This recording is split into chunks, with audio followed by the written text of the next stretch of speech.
Hi, it's Fias Tarot. Hello, Scorpio placement. So, this is your love reading ngayong mid-November. Okay, so syempre, before tayo mag-start, kung hindi ka pa nakakapag-subscribe, please do subscribe. And yes, hit the notification bell para lagi po tayo maging updated sa mga mangyayari pa lang.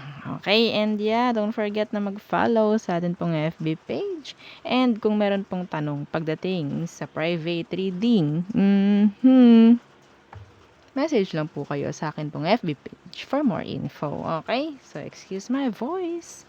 Oo, medyo, alam nyo na, pagod na. Oh, pagod, oo. So, oo, si Perception of Light. Oo, kung gusto niya magpa-reading sa kanya, nagre-reading din po siya, no? Message nyo lang po siya dito po sa kanya pong FB page. Okay? So, search nyo lang yan.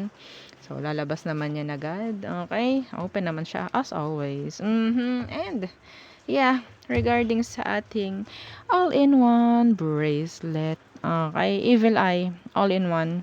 Okay, so, money, protection, health, love, and healing. Okay? This is napaka-important, itong isang ito. Okay, and, syempre, merong initial mo. Okay? Oo, kaya napaka-customized. So, kung interesado kayo, message lang po kayo sa atin pong FB page for more info. Napakadami nang bumili. Oo. Okay? And yeah, masaya naman sila. Okay. So, yeah. Let's start. Scorpio placements. Okay. Scorpio. Scorpio. Anong meron? Anong meron? Okay. Situation. Anong situation ng mga Scorpios? The Page of Swords in reverse. The Ten of Cups. Someone is finding or searching happiness. Agad-agad. Someone is searching for happiness.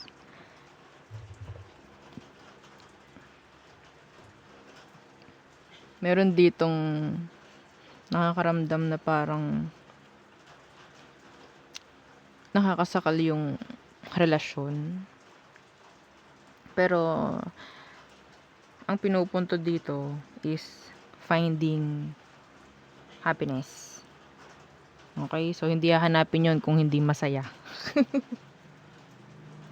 Malumbay.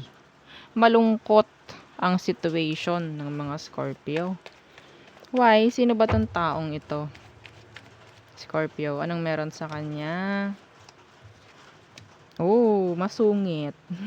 Masungit. Mataray. Detached at cold. Yan. The Queen of Swords. And the Eight of Cups in reverse. Na hindi mo naman kayang alisan. Okay? Na hindi mo naman kayang i-drop. Kasi gustong gusto mo. Paano ka sasaya nito? Unahin mo muna, syempre, sarili mo. Paano po, madam? Siya po yung kasiyahan ko. Ay, patay tayo dyan. Paano yun? Huwag mong gawing kasiyahan, huwag mong gawing mundo ang tao lang. Okay? Okay? Okay. Anong emosyon niya pagdating sa'yo?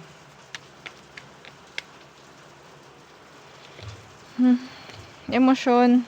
The Two of Swords. Oh, indecisive. Avoiding you. Dropping you. Naku. Naku. Iba rito, ha? Hinahanap-hanap mo pa rin to. Kung kayo separated. Separated. No? Ina-avoid ka niya. Yes. Hanapin mo lang kasiyahan mo. Hindi ito ang kasiyahan mo. Paano malalaman na hindi ito ang kasiyahan mo? Tingnan mo, ano bang nararamdaman mo ngayon? Yun lang. Okay? Yun lang. Binibigay niya ba sa'yo yung kasiyahang gusto mo? Ayun ang tanong. Ngayon mismo. Ibinibigay niya ba ngayon ang kasiyahang gusto mo? Kung siya ang kasiyahan mo? Hindi. Naghahanap ka nga eh. Hindi hinahanap ang nandyan. Okay, Scorpio? They're trying to avoid you. They're trying to drop you. Some of them, talagang may pagpili pa. Itong taong to. Di ba sa inyo, pinagpalit ka pa ng taong to? Pinagpalit ka ng kasiyahan mo, hoy. O, di ba? Okay. So, tingnan natin. Anong next action niya towards you? Meron ba? The Devil in reverse. The Page of Wands in reverse.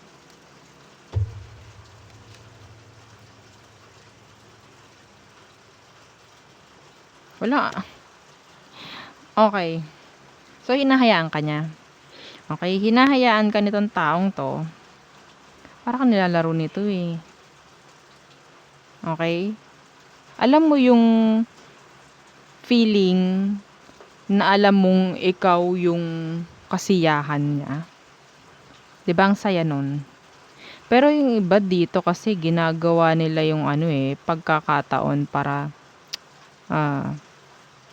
manggamit, magpaikot, manloko. Ginagamit nila yung pagkakataon na to. Ginagamit nila yung emotion mo for them.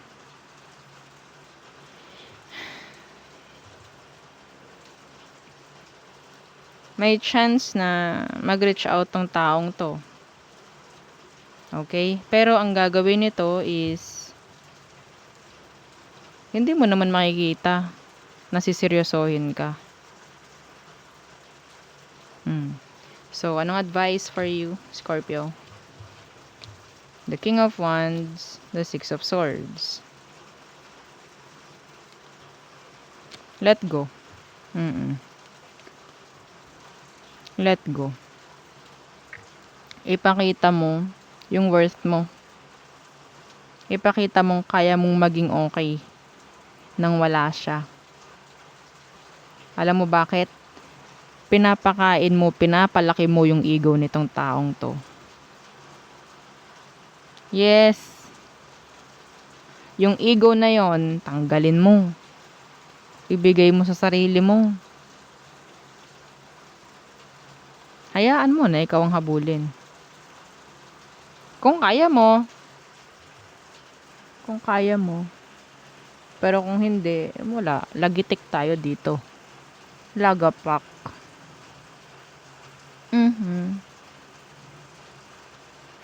Okay? So, kumuha pa tayo. Yeah. Release yourself. Bumunot pa ako ng isa para meron pang masabi tayo. Wala. Yun pa rin ang sinabi. Release mo na yung sarili mo sa ganitong sitwasyon. Sa mga taong hindi makapagdesisyon, hindi maibigay yung gusto mo dahil lang sabihin natin ang kagustuhan mo lang naman dito is kasiyahan pero hindi pa rin lang mabigay, 'di ba? So, I don't know, mahirap bang ibigay yon? Hindi. Kung mahal mo yung tao, hindi mo naman dapat pilitin yung sarili mo na ibigay yon kasi matik yun. 'Di ba? Matik yun. Automatic yun. Pasisiyahin mo, syempre, yung mahal mo. Emosyon, kibit balikat na lang ako. Okay? Kaya ka nahihirapan, kaya ka nasasaktan, kaya ka nalulungkot. Hindi ito yung kasiyahan mo, Scorpio. Hindi ito.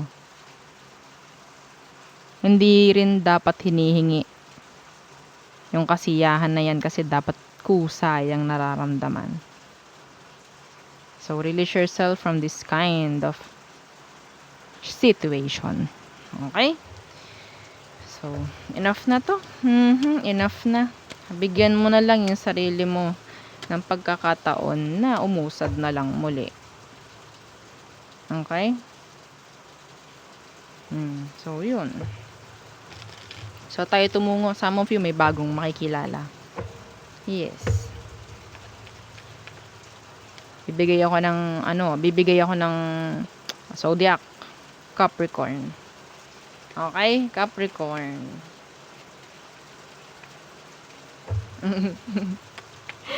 Okay.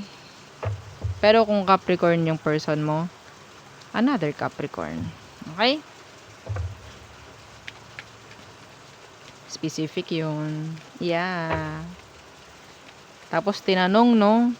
Hoy, ano ba? Capricorn ka ba? Well, di mo masama. Isang sign yun. Na yun yung sabihin nating mas magiging maigi. Yung magiging karelasyon na yan. Yung next na yan. Okay? So, all signs, Aries through Pisces. Okay. Aries, ayaw nila ng toxic, gusto na mai-fix. Taurus, so nagiging less na yung parang nagiging weak na yung connection nyo. Gemini, ego, hard-headed. Okay? Cancer, they're letting you go. Leo, getting your attention. Libra, confused. No. Virgo, confused. Libra, confused din. So, valid. Pareho lang naman. Sorry. Next. Scorpio, they're open. They're open. Gusto nilang alisin yung tension rin. Sagittarius, pwedeng nagiging silent sila, detached and cold. Capricorn, they're letting you go or nire-release kayo or kinakalimutan ka.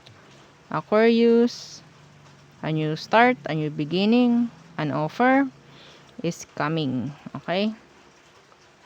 Pisces, a new beginning rin.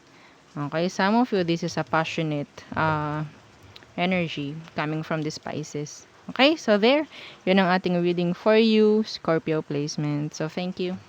Bye!